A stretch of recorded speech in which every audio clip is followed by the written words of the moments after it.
Hello friends, कैसे हैं आप लोग। सबको मेरा जय भीम, नमो बुद्धाय। बाबा Saheb Ambedkar life and mission. महान राष्ट्रवादी नेता अम्बेडकर जी को सभी ने सराहा। बाबा साहब के भाषण का ब्रिटिश राजनीतिज्ञों और वहां के अखबारों पर भी काफी प्रभाव पड़ा। दूसरे ही दिन से प्रेस रिपोर्टर्स व कूटनीतिज्ञों ने उनसे मिलकर कई सवाल पूछे। बाबा साहब ने भी स्वयं वहां के अखबारों में लेख लिखे और कई सभाओं में व्याख्यान दिए।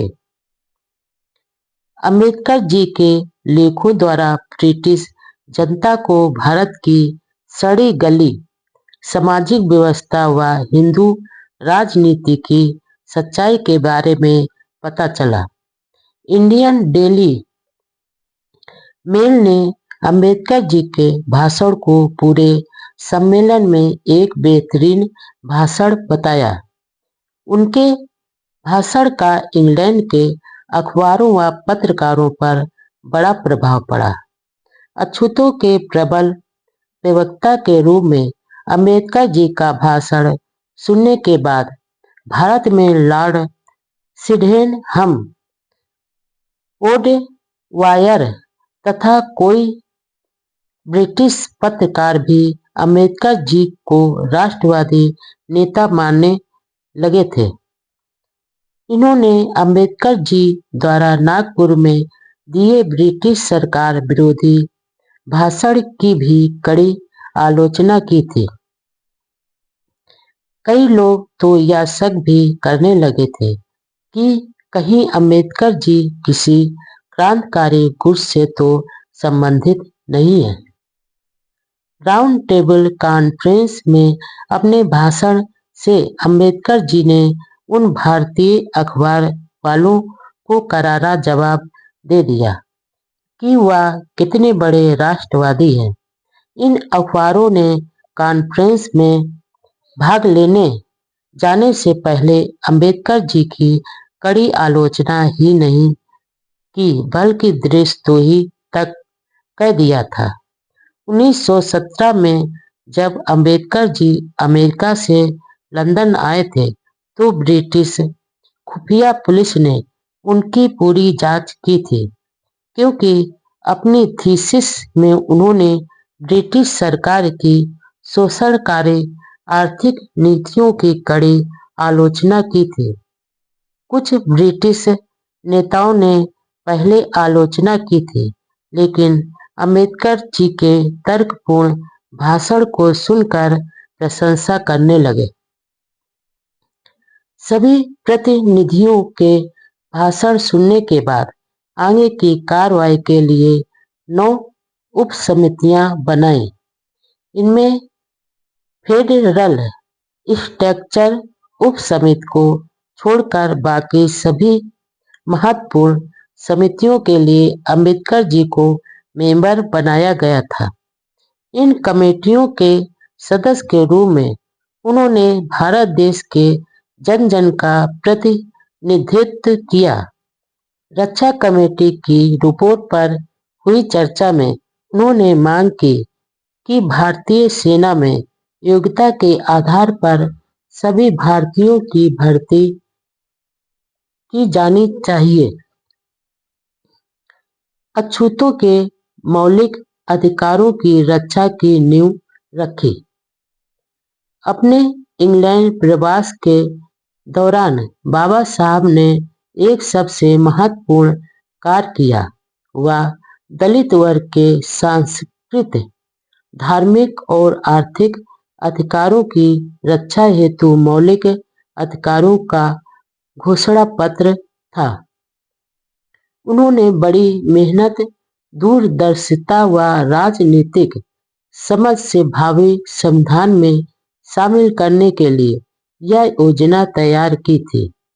इस योजना का नाम था स्वशासित भारत के भावी संविधान में दलित वर्ग के राजनीतिक हितों की सुरक्षा संबंधी योजना।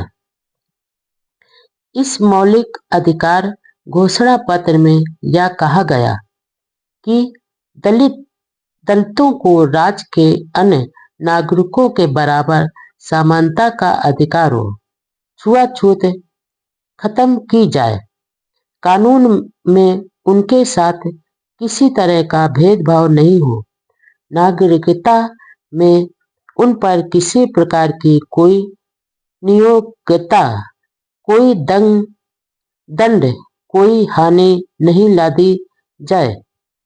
प्रांतीय विधान सभाओं में उन्हें पर्याप्त प्रतिनिधित्व मिले, अपना प्रतिनिधि अपने लोगों में से चुनने के लिए उन्हें पृथक मतदान का अधिकार मिले, नौकरियों में उनको पर्याप्त प्रतिनिधित्व मिले तथा सरकारी सेवाओं में नियुक्ति व निमंत्रण के लिए लोक सेवा आयोग गठित किया जाए। अछूतों के कल्याण के लिए एक विशेष विभाग खोला जाए और यदि प्रांतीय या स्थानीय सरकार अछूतों के कल्याण की ओर ध्यान नहीं देवे तो उनके खिलाफ केंद्र सरकार को शिकायत करने के लिए अछूत प्रतिनिधियों व संस्थाओं को अधिकार मिले। डॉक्टर अंबेडकर जी ने इस योजना की कुछ प्रतियां ब्रिटिश प्रधानमंत्री सहित भारत में अपने मित्रों व अनुयायियों के पास भी भेजी ताकि वे उन मांगों के समर्थन में ब्रिटिश प्रधानमंत्री को ज्ञापन भेजें। इसकी पालना में भारत में जगह जगह सभाएं कर भारी संख्याओं में तार व पत्र प्रधानमंत्री को भेजे।